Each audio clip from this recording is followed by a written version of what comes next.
Apa untungnya percaya Tuhan Yesus? Sama ya kayaknya ya. Kadang-kala nggak ada uang, benar nggak? Sama? Kadang-kala nggak ada uang, kadang-kala ya kan sakit, itu sama ya? Sama nggak dengan orang lain? Atau beda? Bedalah kalau jadi Tuhan Yesus, anak raja selalu diberkati Tuhan. Tidak pernah ada masalah. Atau sama saja? Lalu apa untungnya menjadi orang percaya? Apa untungnya? Jawaban standar adalah saya masuk surga. Benar? Saya menjadi orang percaya Tuhan Yesus karena saya masuk surga. Itu yang saya sudah bicara 2 minggu lalu di ayat yang ke-19. 1 Korintus 15. 1 Korintus 15 ayat 19 kita sudah bicara 2 minggu lalu. Jikalau kita hanya hidup dalam hidup ini saja, menaruh pengharapan pada Kristus, maka kita adalah orang-orang yang paling malang. Kalau kita hanya dalam hidup ini saja, menaruh pengharapan pada Kristus, maka kita adalah orang-orang yang paling malang. Kenapa? Karena kalau cuma diberkati di dunia ini saja, kita sama dengan orang-orang yang ada di luar sana. Ya? Sama kan? Kalau kita cuma menaruh pengharapan di dunia, cuma mau diberkati di dunia ini saja. Saya sehat di dunia, saya diberkati di dunia ini. Saya ditunjukkan oleh Tuhan kepada dunia bahwa saya anak raja. Itu Alkitab bilang di Fatsal 15 1 Korintus ayat 19, maka kita adalah orang-orang yang paling malang. Kesian ya. Kalau cuma berharap pada Tuhan di dunia ini. Kenapa? Saya sudah bilang 2 minggu lalu, karena kita tidak hanya berharap pada Tuhan di dunia ini saja. Kita berharap pada Tuhan lebih dari dunia ini. Kita tidak hanya berharap pada Tuhan sampai di ujung hidup kita. Tidak. Kita berharap pada Tuhan sampai lewati hidup ini. Yaitu dia bilang apa? Dia beri kita surga. Ya kan? Di surga ada apa? Di surga ada yang tidak ada di dunia. Di dunia ada sakit, di surga nggak ada sakit. Benar? Ya kan? Di dunia ada lapar, di surga nggak lapar lagi. Di dunia ada apa? Ada apa di dunia? Ada banyak hal, di surga lebih dari itu. Nggak ada di sana. Nggak ada air mata. Dan yang paling penting di surga nggak ada setan. Saudara nggak ketemu setan di sana. Nggak ada. Di dunia, di surga nggak ada ujungnya adalah mati. Nggak ada. Karena mati sudah lewat. Karena kematian sudah lewat. Tidak ada kematian lagi di sana. Tidak ada. Di surga, semua yang tidak ada di dunia, ada di surga. Semua. Nggak ada di dunia. Kita mau cari di mana? Nggak bisa bayangin. Dan semua yang ada di dunia, nggak ada di surga. Termasuk tadi, setan dan kematian. Sekarang kita masuk ke ayat yang ke-20, 1 Korintus 15. Tetapi yang benar ialah. Jadi kalau kamu hanya menaruh pengharapan pada Kristus di dunia ini saja, kamu adalah orang-orang yang paling malang. Bukankah banyak sekali orang yang berharap pada Tuhan di dunia ini? Saya sudah katakan 2 minggu lalu, kenapa orang, ya manusia, ya, kenapa manusia itu selalu berharap Tuhan berkati dia? Siapa di antara kita yang di rumah yang tidak mau diberkati Tuhan? Ada? Siapa di antara kita yang hari ini pengen diberkati Tuhan? Mau sekali. Oh, ya. Pengen sekali diberkati Tuhan. Padahal kita tahu sekali kan ayat bilang begini. Berkat Tuhan selalu baru setiap pagi. Ya, ya. Itu diskusi dengan Ibu Ratna dan teman-teman hari Sabtu. Hari Sabtu jam 10. Jadi ada PA teman-teman. Saya kasih nama itu PA sahabat. Karena itu mereka bersahabat dari SMA sampai kerja dan mereka punya PA hari Sabtu jam 10. Ya. Kita kemarin bicara soal Tuhan selalu berkati kita setiap hari. Lalu pertanyaan saya tadi nyambung nggak? Yang saya tanya tadi adalah siapa di antara kita yang mau diberkati? Semua mau? Nggak perlu kan? Nggak perlu kan? Kenapa? Karena berkat Tuhan selalu baru setiap pagi. Ya, waktu buka mata ada berkat Tuhan. Jadi Tuhan berkati kita pada waktu apa? Mas Umru bilang pada waktu kita tidur. Ya. Jadi kalau berharap pada Tuhan hanya karena ingin berkat, orang selalu ingin berkat karena dia tidak mau hidupnya menderita. Mana ada orang mau menderita? Sudah dikhotbahkan minggu kemarin. Kamu dikaruniakan bukan hanya percaya pada Tuhan, tapi juga menderita untuk dia. Ya, tapi tidak ada orang mau menderita. Makanya selalu berharap pada Tuhan, Tuhan, tolong berkati hari ini supaya pekerjaan saya lancar, Tuhan. Kalau saya ketemu dengan orang ketika ada meeting atau ada apa, biar semua bisa lancar, Tuhan. Tolong lancarkan ya Tuhan. Buka jalan Tuhan selebar-lebarnya sampai jalan akhirnya jalan jadi bingung. Karena terlalu lebar. Sana, sini, orang mabuk gitu kan? Coba pernah lihat orang mabuk kan kalau jalan kan? Orang mabuk kalau jalan itu semua jalan dipakai sama dia. Terlalu lebar jalan yang kita minta. Padahal Tuhan bilang apa? Tuhan bilang apa sih tentang jalan untuk hidup? Lebarlah jalan menuju. Pernah baca Matius kan? Lebarlah jalan menuju kebinasaan. Sulit jalan menuju kehidupan. Kita minta jalan apa? Lebar. Menuju mana ya? Menuju mana? Baca Alkitab makanya. Ya, saudara. Yang berdoa pokoknya yang penting dari mulut keluar. Oke? Kenapa orang mau diberkati? Karena nggak mau menderita. Kenapa nggak mau menderita? Karena takut menderita di ujung, masuk neraka. Dan tahu nggak yang Tuhan buat? Tuhan datang dari surga, datang menderita di dalam dunia. Tuhan kok pilih menderita, kita pilih bahagia, benar ya? Ya. Tuhan memilih menderita, kita bilang Tuhan cukup Engkau saja yang menderita. Jangan sampai saya ikut menderita. Hidup ini sudah susah Tuhan. Ini gigi sakit Tuhan. Ini sakit Tuhan. Cukup Engkau saja yang menderita. Terima kasih karena Engkau menderita. Oleh bilur-bilurmu kami menjadi sembuh. Terima kasih Tuhan. Coba bayangkan itu manusia kayak begitu. Tuhan terluka-luka dia terima kasih. Tapi dia nyanyi. Apa tadi lagu kasih kepada Tuhan itu kan?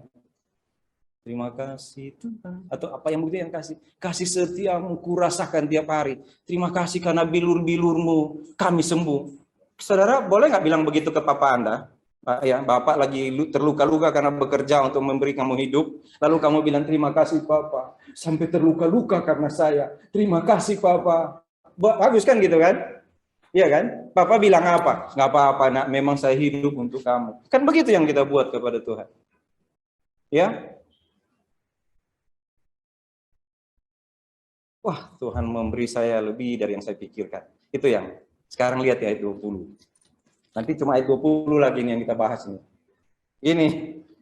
Tetapi yang benar ialah bahwa Kristus telah dibangkitkan dari antara orang mati sebagai yang sulung dari orang-orang yang telah meninggal. Di Korintus itu ada ajaran yang datang. Atau mereka percaya begini deh. Tidak mungkin ada kebangkitan. Mati, ya mati saja. Selesai. Nggak mungkin ada kebangkitan. Paulus bilang, kalau kamu tidak percaya kebangkitan, maka Kristus tidak bangkit. Kalau Kristus tidak bangkit, kamu mati dalam dosamu. Ya kan? Kalau Kristus tidak bangkit, mati dalam dosamu. Nanti bulan depan kita mau ada, seluruh Kristen ada namanya Paskah kan? Ya kan? Apa itu Paskah? Kematian Tuhan, dan itu yang kita rayakan kan? Dan kebangkitan Tuhan kan? Kenapa harus sampai kebangkitan? Karena begini saudara, kalau kita percaya sampai pada kematian Tuhan, maka kita percaya pada pengampunan dosa. Saudara masih ingat nggak kalau saya bicara tentang keselamatan, saya selalu bilang begini, neraka tempat orang berdosa. Ya, neraka tempat orang berdosa. Lawan dari neraka adalah surga. Jadi, neraka, kalau itu neraka tempat orang berdosa, maka surga tempat orang tidak berdosa. Benar ya? Iya kan? Karena neraka tempat orang berdosa, maka surga adalah tempat orang tidak berdosa. Jadi untuk ke surga harus tidak ada dosa. Karena di surga nggak cocok ada dosa. Tidak ada tempatnya dosa di surga. Sehingga setiap orang yang mau ke surga harus tidak berdosa dulu. Bagaimana cara dia menjadi tidak berdosa? Apa yang mesti dilakukan? Berbuat baik. Taat pada Tuhan. Apa yang mesti dia buat supaya tidak berdosa? Mandi. Baptis. Apa? Puasa. Rajin ke gereja. Nah, ke gereja aja, rajin ke gereja seminggu sekali. Itu pun cuma 2 jam. Malah sekarang yang di rumah kan duduk di rumah kan, saudara-saudara ya. Ya kan, lagi makan kacang nggak ini? Enggak. Kopi. Apa yang saudara mau buat supaya tidak berdosa? Nggak ada. Ya nggak ada ya. Mau berbuat apa? Mau cuci baju? Nggak ada. Kita bisa ke surga kalau tidak berdosa. Jadi dosa mesti dibereskan dulu kan? Iya kan? Apa sih dosa? Dosa itu apa? Melawan firman Tuhan. Dan tidak melakukan apa yang Tuhan perintahkan. Iya. Iya kan? Itu kan dosa kan? 1 Yohanes 3:4, Yakobus ya kan? Bahwa dosa adalah pelanggaran terhadap hukum Allah, dan berikut jika engkau tahu harus berbuat baik dan engkau tidak melakukannya, engkau berdosa. Tapi mari lihat dosa menurut 1 Korintus 15, apa itu dosa? Begini. Yang benar ialah bahwa Kristus telah dibangkitkan dari antara mati sebagai yang sulung dari orang-orang yang telah meninggal. Sebab sama seperti maut datang karena satu orang, saudara lihat ini. Maut datang karena satu orang. Berarti kan saudara ngerti, upah dosa ialah maut. Jadi ada orang berdosa dulu, lalu semua orang masuk ke dalam orang berdosa itu, dan semua masuk ke dalam maut. Ya? Ya kan? Karena maut datang sama seperti maut datang karena satu orang. Dosa itu cuma dilakukan oleh satu orang. Dan semuanya menjadi berdosa. Siapa yang lakukan? Adam. Ya. Ya kan? Jadi kayak begini. Ketika Adam berdosa di sana, semua kita berbaris di belakang Adam. Semua kita ada di dalam Adam. Ada di dalam Adam. Jangan dulu di dalam Adam. Berbaris dulu. Ketika Adam berdosa, lalu keturunannya semuanya ikut bersama-sama dengan Adam di dalam dosa. Ada yang bisa bersihkan enggak? Jadi kalau mau bersih dosa, saudara bisa mengerti nanti apa yang saya maksud dengan kenapa harus tidak berdosa untuk masuk surga. Kenapa tidak ada orang yang dapat membuat kita tidak berdosa? Kenapa tidak ada orang yang dapat membuat dirinya tidak berdosa? Karena seperti ini dosa. Adam berdosa, semua berdosa. Kuncinya ada di mana? Di Adam. Ya. Ada di Adam kan? Karena Adam sumber. Semuanya berdosa ke sana. Karena Adam berdosa. Bagaimana bisa ada yang di sini bersih kalau dari sumber ini semuanya dosa? Saudara bisa lihat? Mudah-mudahan saudara juga bisa mengerti tidak ada orang selamat karena upacara apapun, termasuk perbuatan baik. Karena Adam berdosa, semua di sini berdosa, hidup di dalam dosa. Dan dosa itu jelek sekali. Dosa itu adalah sumber masalah, bukan cuma bagian dari masalah. Dosa itu adalah sumber masalah. Kayaknya ini Tesa cuma sampai ayat 20 ini. Kalau sampai begini modelnya. Karena ini di sini semua udah begini. Nah, saya berharap di rumah juga begini. Karena ada saatnya di rumah dia begini.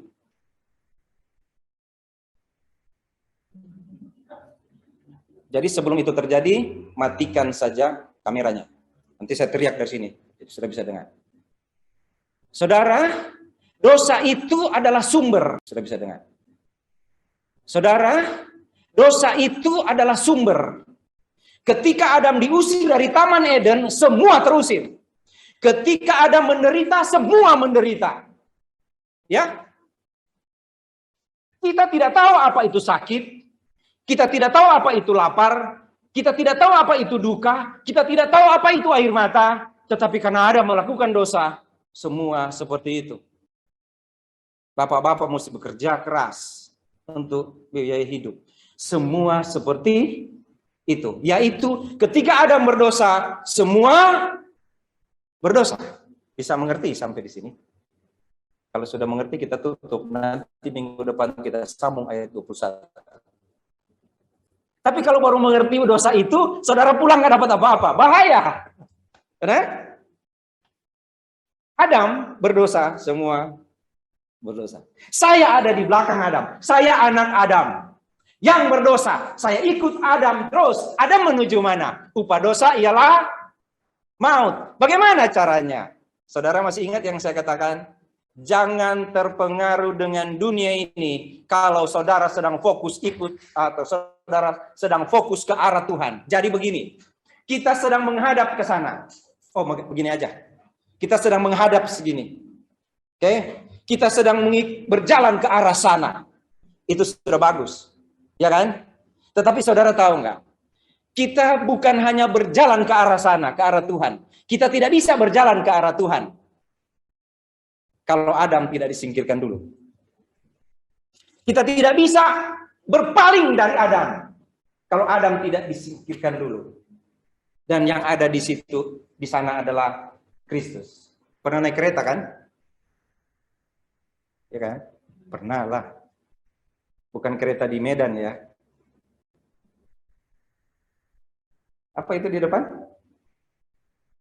Lokomotif. Dulu yang kereta dulu, bukan kereta yang sekarang. Saya juga bingung nih kereta ini, kereta kalau kayak ulat ya.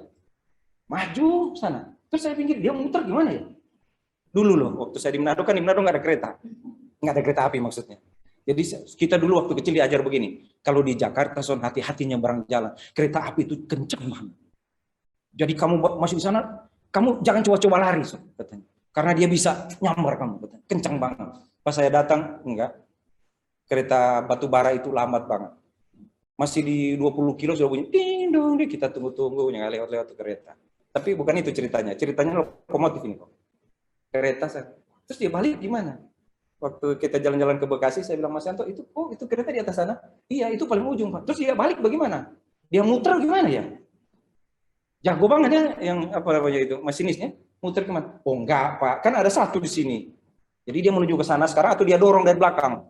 Oh begitu. Oh begitu itu dosa ternyata. Adam, dibalikin sama Tuhan. Sekarang kita berjalan mengikut Tuhan. Ya? Masih berurusan nggak sama dosa kalau sudah dengan Tuhan? Enggak. Tidak? Tidak. Kenapa? Karena Adam sudah dibereskan. Itu ayat berapa tadi? 20? 21. Karena sama, sebab sama seperti maut datang karena satu orang manusia, demikian juga kebangkitan orang mati datang karena satu orang manusia. Bisa lihat, saudara? Maut karena satu orang, kehidupan karena satu orang. Tapi kalau saudara coba begini, kalau saudara percaya Tuhan Yesus, Yesus mati, saudara berada di posisi netral namanya kalau di mobil, di gigi netral. Kalau motor nggak pakai gigi netral, boleh ya kalau diinjak gasnya, apa namanya, kopingnya kalau matic. Bukan matic. Kalau matic kan ompong, nggak ada gigi. Jadi ada di posisi netral. Begini nih, saya bersama-sama dengan Adam. Saya orang berdosa. Lalu saya percaya Tuhan Yesus. Saya diampuni dosa saya. Ya. Yesus mati untuk apa? Mengampuni segala dosa. Benar? Yesus mati untuk mengampuni segala dosa. Kalau kita cuma sampai di situ, kita belum masuk surga. Kalau Yesus cuma mati. Kalau Yesus cuma mati. Makanya di sini dia bilang Yesus bangkit. Saudara pernah baca kitab Roma nggak? Di kitab Roma 4 ayat 25 bilang begini.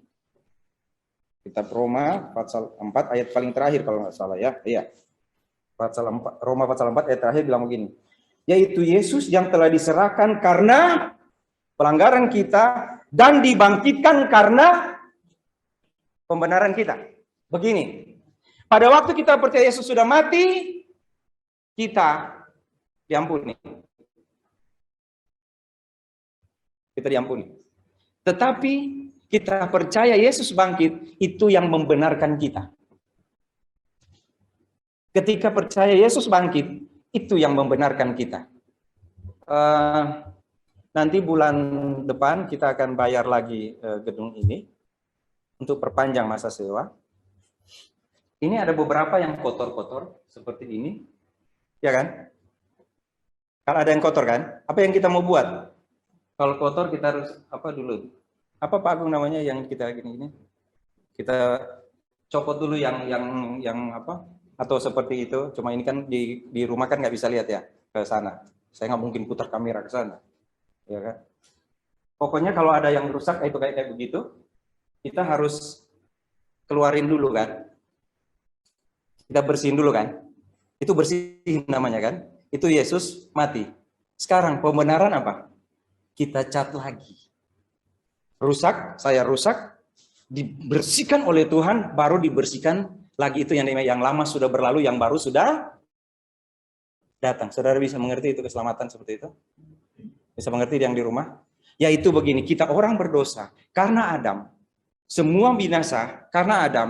Tetapi Yesus datang, di Alkitab di Roma bilang Adam yang pertama diganti oleh Adam yang kedua yang tanpa dosa.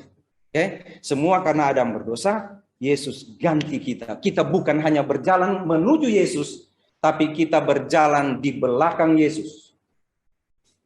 Itu yang namanya pengikut Kristus. Kalau Yesus ke surga, kita akan ikut sampai di surga. Bukan hanya itu. Saudara masih ingat yang saya katakan, kita ada di dalam Tuhan? Yaitu ketika kita percaya Tuhan Yesus, kita ada di dalam Tuhan. Dulu kita di dalam Adam. Setelah kita percaya pada Yesus mati dan bangkit. Mati di kayu salib, menderita karena kita, dan bangkit naik ke surga. Sekarang kita ada di dalam Yesus.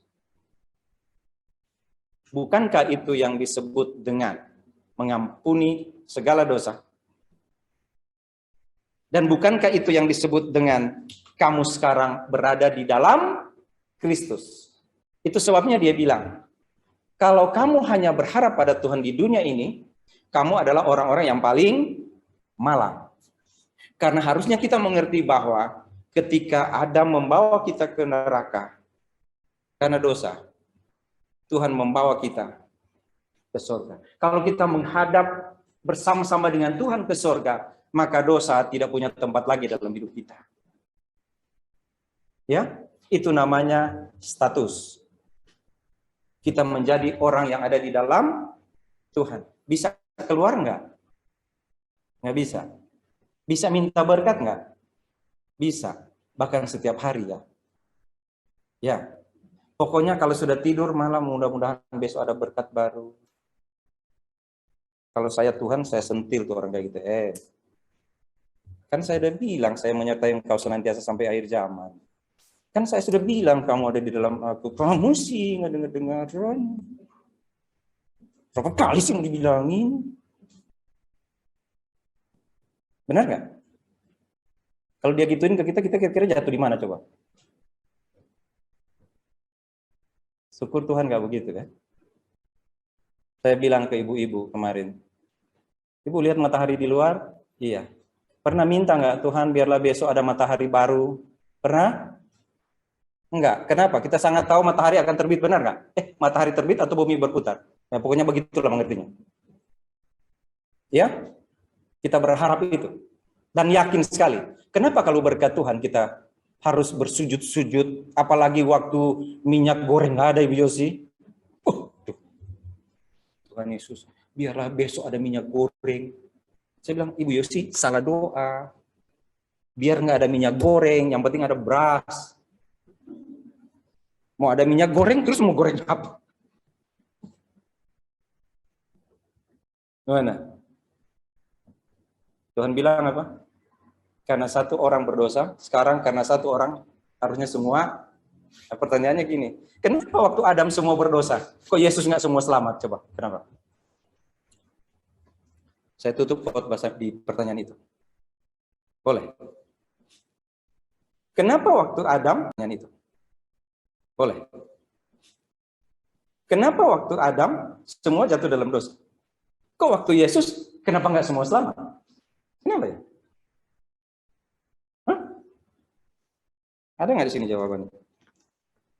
Karena sama seperti semua orang mati dalam persekutuan dengan Adam, demikian pula semua orang akan dihidupkan kembali dalam persekutuan dengan Kristus. Siapa yang pilih untuk ikut Adam? Ada? Nggak ada? Otomatis? Otomatis ikut Adam semua ya? Nggak ada yang belum ini, Pak. Tuhan, sebelum saya lahir nih ya, ini ceritanya belum lahir. Tuhan, nanti kalau saya lahir, jangan keturunan Adam. Soalnya kalau keturunan Adam, nanti saya berdosa. Nggak bisa kan ngobrol begitu ke Tuhan kan? Kita kan nggak bilang, Tuhan, pokoknya sebelum saya lahir kalau boleh, Tuhan kan ngerti lah ya, janganlah saya keturunan Adam. Karena kalau keturunan Adam, saya masuk neraka. Kalau boleh langsung keturunan Tuhan Yesus aja. Supaya langsung selamat. Nanti dari sini saudara bisa dapat gambaran nggak jawabannya? Begini, saudara berdoa, saya berdoa, Tuhan, kalau boleh saya jangan jadi keturunan Adam. Ya. Karena kalau keturunan Adam, saya masuk neraka. Boleh nggak saya lahir langsung keturunan Tuhan Yesus? Supaya saya masuk surga. Bisa nggak begitu berdoa? Nggak bisa. Kita nggak bisa pilih untuk menjadi keturunan Yesus. Nggak bisa. Kenapa? Karena Yesus kan datang. Adam itu lahir, kita di dalam Adam. Ya. Semua orang itu lahir dalam Adam. Nggak ada yang lahir dalam Tuhan. Sebenarnya Adam diciptakan oleh Tuhan, ditaruh di tempat yang paling indah. Dan tidak ada kurang apapun di sana. Tapi Adam memilih untuk tidak taat pada Tuhan.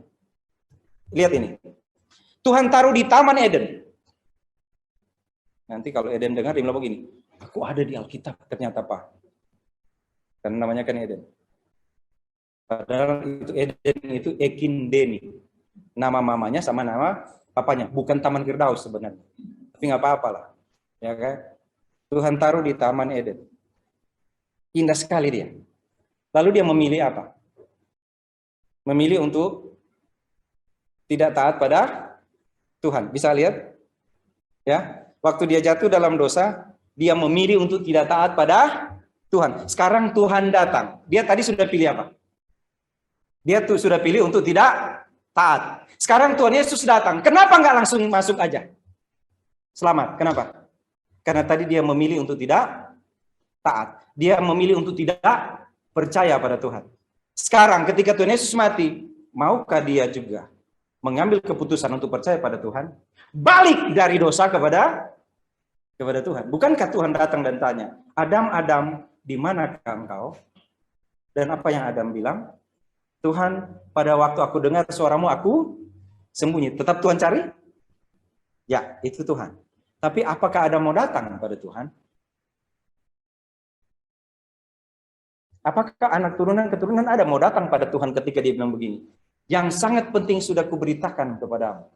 Bahwa Yesus sudah mati dan bangkit. Itu yang Paulus bilang. Dari 1 Korintus 15 ayat 1-4 itu. Yang sangat penting sudah saya katakan padamu. Sekarang, ketika yang sangat penting itu sudah saya katakan kepadamu. Kalau ada di antara kamu yang bilang, tidak mungkin Yesus bangkit, kamu akan hidup dalam dosamu. Keputusan ada padamu sekarang. Apakah engkau mau percaya bahwa Yesus sudah mati dan bangkit? Karena semua agama juga, kalau nggak semua, ya banyakkan agama tuh percaya ada kebangkitan kan? Nanti akan bangkit, entah itu namanya apa. Nanti kalau bangkit dulu dia jadi kupu-kupu. Nanti kalau bangkit nanti jadi gajah. Ya kan? Mungkin bangkit jadi burung gereja. Kalau saya percaya begitu, kalau itu benar, sayang sekali itu nggak benar. Saya minta jadi burung gereja itu yang di samping itu. Karena tadi pagi saya datang, baru motor datang, mereka tahu, karena mereka tahu saya bawa beras. Kasih makan. Oh, ramai sekali. Mungkin mereka bilang, terima kasih Pak Pendeta. Biar zaman nggak kasih makan Pak Pendeta, tapi kami sudah dikasih makan. Salah ngomongnya. Ya kan? Begitu, usah ngomongnya. Adam dan Hawa Tuhan datang. Mana engkau? Dia bersembunyi. Bodoh ya. Saya pikir Adam dan Hawa ini memang dia belum pintar kayak kita sih ya. Bodoh. Waktu Tuhan datang, di mana engkau? Kenapa dia nggak berdiri dan ngomong gini? Oh Tuhan, terima kasih Tuhan cari saya. Walaupun saya sudah jauh dari Tuhan, tapi Tuhan cari saya. Terima kasih Tuhan. Tuhan terima kasih. Engkau cari saya. Terima kasih Tuhan. Terima kasih saya sudah berdosa Tuhan. Saya sudah tidak layak di hadapan Tuhan. Tapi Tuhan cari saya, Adam, di mana engkau? Kenapa Adam tidak berdiri dan bilang terima kasih Tuhan? Kenapa dia tidak berdiri? Kenapa dia bersembunyi? Apa Tuhan berhenti ketika dia bersembunyi? Tidak. Ke sini. Oh, kasihan baju kamu. Dari daun ya. Dia ganti dengan kulit binatang. Kenapa? Karena kamu akan bekerja, Adam. Kamu akan susah hidupmu. Jangan kalau cuma pakai dari daun-daun, nggak lama robek. Saya ganti dengan ini. Bukan perbuatanmu yang saya banggakan. Tidak, saya tidak pernah urus perbuatanmu. Saya kasih ini. Seperti itulah Tuhan Yesus, saudara. Tuhan Yesus seperti itu. Tapi sayang sekali Adam nggak bilang, terima kasih Tuhan. Karena engkau sudah mencari saya. Berapa banyak orang yang berterima kasih karena sudah diselamatkan oleh Tuhan. Berapa banyak orang yang berterima kasih karena Yesus sudah mati dan bangkit. Tapi lebih banyak kita akan berterima kasih kalau Tuhan berkati kita untuk hal-hal yang ada di dunia ini, benar? Kalau gaji naik, terima kasih Tuhan. Memang engkau baik Bapa, tidak salah saya percaya padamu. Engkau raja di atas segala raja Tuhan. Seperti begini-begini. Tuhan. Sampai dia kaget sebelah. Jangan kaget, ini saya lagi suka cita. Tuhan baik bagi saya. Haleluya. Begitu. Setelah itu duitnya mulai habis. Waktu pagi merah. Mulai siang biru. Sore mulai ungu. Malam coklat. 100.000, 50, 20, 10, dan 5.000. Besok hari Minggu. Tuhan, yang merah sudah ketinggalan di sana. Yang biru sudah dipakai. Yang ada tinggal coklat. Lecet juga. Baru kita nyanyi. Bapa, ku persembahkan hidup. Tubuh apa hidup? Tubuh. Hidup ya. Kalau tubuh persembahkan taruh di mana? Di kolekting sama aku gitu. Ku persembahkan hidupku. Bagus sekali. Kan sudah persembahkan pada Tuhan tuh hidup. Sudah di tangan Tuhan kan? Apa yang kita buat dengan hidup kita? Tuhan, jangan tinggalkan hamba. Tolong Tuhan, jaga hamba. Masa depan hamba masih panjang Tuhan. Tuhan bilang, enggak, besok kamu mati kok. Enggak usah panjang-panjang, besok kamu mati. Enak saya lihat kamu. Sudah lihat itu? Kenapa Paulus mesti bilang kepada jemaat di Korintus? Yang sangat penting telah kukatakan kepadamu, Yesus sudah mati dan bangkit. Kalau engkau cuma berpikir tentang hal-hal yang ada di dunia ini, engkau rugi. Tetapi Tuhan sudah membalingkan engkau dari menghadap bersama-sama dengan Adam ke sana. Sekarang menghadap Tuhan ke sana. Bersama-sama dengan Tuhan. Dan engkau ada di dalam Tuhan. Itu terjadi karena Yesus bangkit. Saya sudah bilang waktu lalu. Musuh yang paling terakhir dikalahkan adalah maut. Bukan iblis loh. Maut, karena iblis pun masuk ke dalam maut.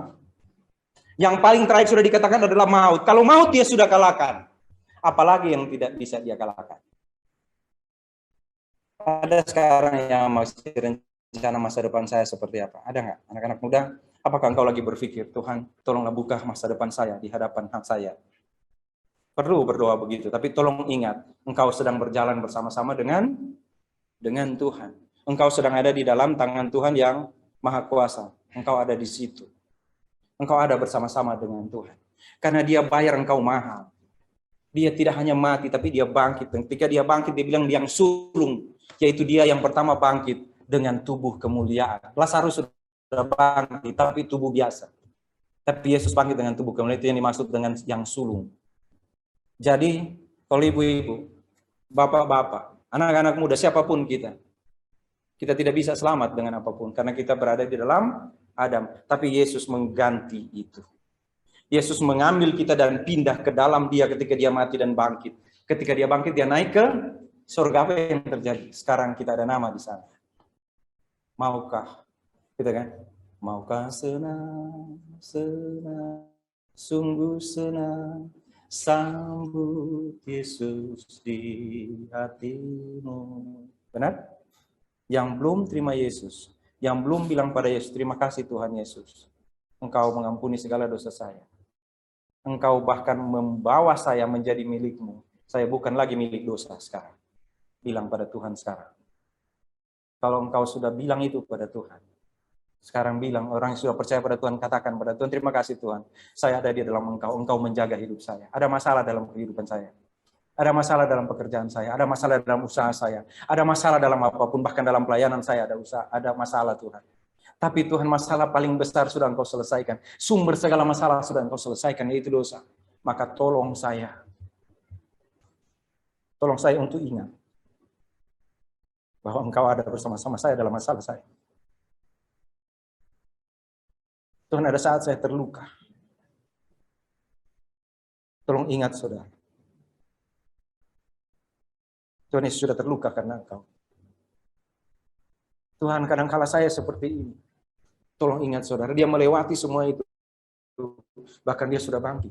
Maka ketika kita percaya pada Tuhan yang sudah bangkit, kita ada di tangan Tuhan. Apapun masalahmu yang ada di rumah. Masalah yang paling berat sudah Tuhan kalahkan, yaitu maut. Engkau tidak akan tiba-tiba bilang begini, beres sekarang Tuhan. Bukan itu maksud saya. Tetapi tolong mengerti bahwa Tuhan tidak akan pernah meninggalkan engkau. Ada masa di mana akan kita berdiri dan bilang, ternyata saya tidak punya tapak kaki dalam penderitaan di dunia ini. Tidak ada tanda-tanda kaki saya selama di dunia ini. Karena ternyata saya digendong sama Tuhan saya. Saya sedih saudara ketika memikirkan tentang hidup saudara-saudara. Saya tahu ada begitu banyak masalah dalam hidup saudara. Tapi tolong ingat, tidak ada tapak kaki yang berdarah di dunia ini, saudara. Karena engkau digendong Tuhan. Karena engkau ada di dalam Tuhan. Kalau engkau berdarah, engkau ada di dalam Tuhan.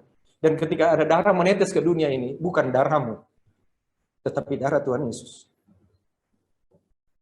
Kalau ada engkau berdarah sekarang, ada masalah sekarang. Kalau engkau berdarah-darah yang jatuh ke bumi, bukan darahmu, tapi darah Tuhan Yesus. Darah Tuhan Yesus itulah darah yang mengampuni segala dosa. Dan ketika dia bangkit, tidak lagi ada darah.